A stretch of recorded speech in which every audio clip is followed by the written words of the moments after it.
Hello everyone, আজকে আমরা শিখবো অ্যাসিটাইলেশন রিঅ্যাকশন। ঠিক আছে, অ্যাসিটাইলেশন অ্যাসিটাইলেশন রিঅ্যাকশনটা কি? অ্যাসিটাইলেশন রিঅ্যাকশনটা হচ্ছে অ্যালকোহল ও অ্যাসিটাইল ক্লোরাইডের সঙ্গে বিক্রিয়া হয়। কার সাথে কার বিক্রিয়া হয়? অ্যালকোহলের সাথে বিক্রিয়া হয় অ্যাসিটাইল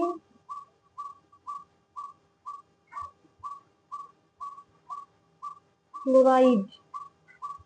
অ্যালকোহলের সাথে অ্যাসিটাইল ক্লোরাইডের বিক্রিয়া হয়। বিক্রিয়ার ফলে কি উৎপন্ন হয়? বিক্রিয়ার ফলে উৎপন্ন হয় এস্টার। ঠিক আছে, তোমরা তো নিশ্চয়ই এগুলো যেগুলো সংকেত থেকে জানার কথা, তাও আমি বলে দিচ্ছি। অ্যালকোহল দেখো, অ্যালকোহলের মধ্যে কি হতে পারে? এটা হচ্ছে মিথাইল অ্যালকোহল। ঠিক আছে, এটা হলো ইথাইল অ্যালকোহল। এরকম আরো অনেক অ্যালকোহল আছে। ঠিক আছে, তারা পরে আমি বলছি। ঠিক আছে, আর অ্যাসিটাইল ক্লোরাইডের সংকেত তো জানো তোমরা, CH3CO। এবারে অ্যালকোহলের সাথে আমরা অ্যাসিটাইল ক্লোরাইডের বিক্রিয়ায় এস্টার উৎপন্ন করবে। এখানে দেখো রিঅ্যাকশন যেটা আমরা লিখবো সেটা কিন্তু লেখার একটা স্টাইল আছে। এইখানে আমরা লিখবো Cl C ডবল বন্ড ও CH3। এটাকে আমরা এইভাবে লিখলাম।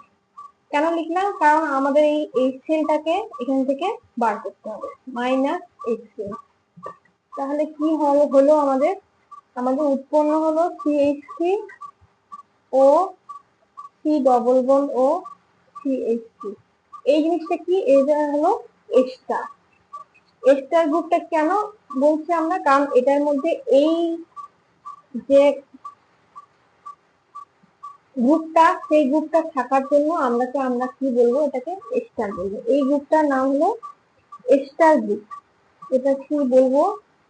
Ester group. ঠিক আছে, এটাকে কি বলবো? Ester group. ঠিক আছে, এবারে এইভাবে আমরা কি উৎপন্ন করলাম? অ্যাসিটাইলেশন বিক্রিয়ার মাধ্যমে এস্টার উৎপন্ন করলাম। এবারে দেখো, এই যে বিক্রিয়াটা হলো, এই বিক্রিয়াটা আমরা কিসের সাহায্যে বিক্রিয়াটা করলাম? অ্যালকোহলের সাহায্যে। কিন্তু এই অ্যালকোহল যে আছে, অনেক রকম অ্যালকোহল, ঠিক আছে, সেই অ্যালকোহল গুলো কিন্তু বিক্রিয়ার একটা ক্রম আছে। সেই ক্রমটা কি? CH3OH greater than 1 degree alcohol, greater than 2 degree alcohol, greater than 3 degree alcohol. এরকম একটা বিক্রিয়ার ক্রম। মানে হচ্ছে, তুমি দেখো উদাহরণ দিয়ে বলে দিচ্ছি। CH3OH greater than CH3CH2OH greater than CH3 whole 2 CHOH greater than CH3 whole 3 COH। এই জিনিসটা, তবে এই জিনিসটা কেন হচ্ছে এই জিনিসটা? আমরা এরকম কমটা কেন পাচ্ছি? আমরা যখনই কোনো অ্যালকোহল বা অ্যাসিডের ক্ষেত্রে আমরা তার বিক্রিয়ার সক্রিয়তা বের করতে যাব, তখন আমরা প্রথমে কি করব? বিক্রিয়ার এই অ্যালকোহলটা প্রথমে আমরা দেখব বিয়োজনের ফলে কি উৎপন্ন হচ্ছে। বিয়োজনের ফলে কি উৎপন্ন হচ্ছে? এটা হচ্ছে কনজুগেট বেস। কি বললাম? এটা কনজুগেট বেস। এটার কনজুগেট বেস হচ্ছে এটা। ঠিক আছে, এবং সবার একটা করে কনজুগেট বেস হবে। এবারে আমরা যদি দেখি কনজুগেট যে বেসটা, সেটা হলো স্টেবল, মানে তার একটা স্থায়িত্ব আছে, স্থায়িত্ব পাচ্ছে। এই মাইনাস চার্জটা একটা স্থায়িত্ব পাচ্ছে, কিছুটা হলেও স্থায়িত্ব পাচ্ছে। তাহলে কি হবে? এটা বিয়োজন করবে, নিয়ে পাশে আসবে। আর যদি দেখি যে এই মাইনাস চার্জটা এখানে স্থায়িত্ব পাচ্ছে না, মানে তার এখানে তার স্টেবিলিটি আসছে না, তখন সে বিয়োজন ঘটাবে না। তো এক্ষেত্রে দেখা যায় যে এটার ক্ষেত্রে তো আমরা এইরকম একটা জিনিস পেলাম। সেক্ষেত্রে এখানে একটা প্লাস আই এফেক্ট দেখাবে এই CH3 গ্রুপটা।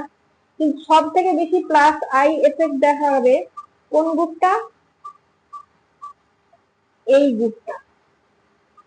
কারণ এটা বিয়োজনে এটা উৎপন্ন হবে, সেটা বুঝতে পারছো? এটার বিয়োজনে এটা উৎপন্ন হবে, প্লাস H প্লাস উৎপন্ন হবে। এটা বোঝার কোনো অসুবিধা নেই। এবারে এইটা এতগুলো যখন তোমার CH3 গ্রুপ আছে এটার সাথে, তাহলে কি হবে? এটাতে প্রচুর পরিমাণে ও প্লাস আই এফেক্ট দেবে। ঠিক আছে, এই এতগুলো গ্রুপ আছে, এই গ্রুপগুলোকে প্লাস আই এফেক্ট দেবে, ঠিক আছে? এতগুলো হচ্ছে প্লাস আই এফেক্ট দেবে। প্লাস আই এফেক্ট দিলে কি হবে, ইলেকট্রন ডেনসিটিটা এই অক্সিজেনের মাথায় প্লাস মাইনাস চার্জের উপর আরো বাড়বে। তাহলে একটা জায়গায় মাইনাস চার্জ আছে, সেখানে যদি তুমি আরো ইলেকট্রন দাও, সেই জিনিসটা কোনো স্টেবিলিটি পাবে না, এটা তাহলে কি হবে, আনস্টেবল হয়ে যাবে। একটা জায়গায় তোমার কিছুটা পরিমাণে মানে কিছুটা পরিমাণে পাথর চাপানো আছে একটা জায়গার মধ্যে, এরকম করে একটা জায়গার মধ্যে পাথর চাপানো, তুমি তার উপরে আরো পাথর দিচ্ছ, আরো পাথর দিচ্ছ, এরকম করে পাথর দিয়েই যাচ্ছে, তো সেটা তো আরো স্টেবল হয়ে থাকছে না। সেটা যদি একটু বড় বড় নড়চড়া করা হয়, সেটা তো পড়ে যাবে, সেটা এক গাদা হয়ে আছে, এরকম টাইপের একটা ব্যাপার হয়ে থাকবে এখানে, ঠিক আছে? সুতরাং এখানে তোমার স্টেবিলিটি এটা কম হবে। এইটার স্টেবিলিটি যদি কম হয় তাহলে কি হবে, এইটা কিন্তু স্টেবল হবে।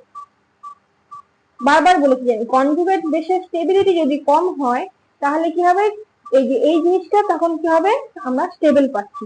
আর যখনই কোনো কম্পাউন্ড আমরা যৌগ যখনই স্টেবল হবে, স্টেবল যদি হয় বা স্থায়ী যৌগ যদি হয়, স্থায়ী যৌগ হলে সেটা কি হবে, কম সক্রিয় হবে, কম সক্রিয় হবে।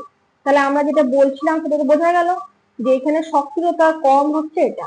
এখানে যেহেতু প্লাস চার্জটা তুলনামূলক ভাবে এটার থেকে অনেকটা কম, মানে নেগেটিভ চার্জের পরিমাণ এখানে অনেকটা কম, সেহেতু কি হবে, এটা কিছুটা হলেও স্টেবল হবে।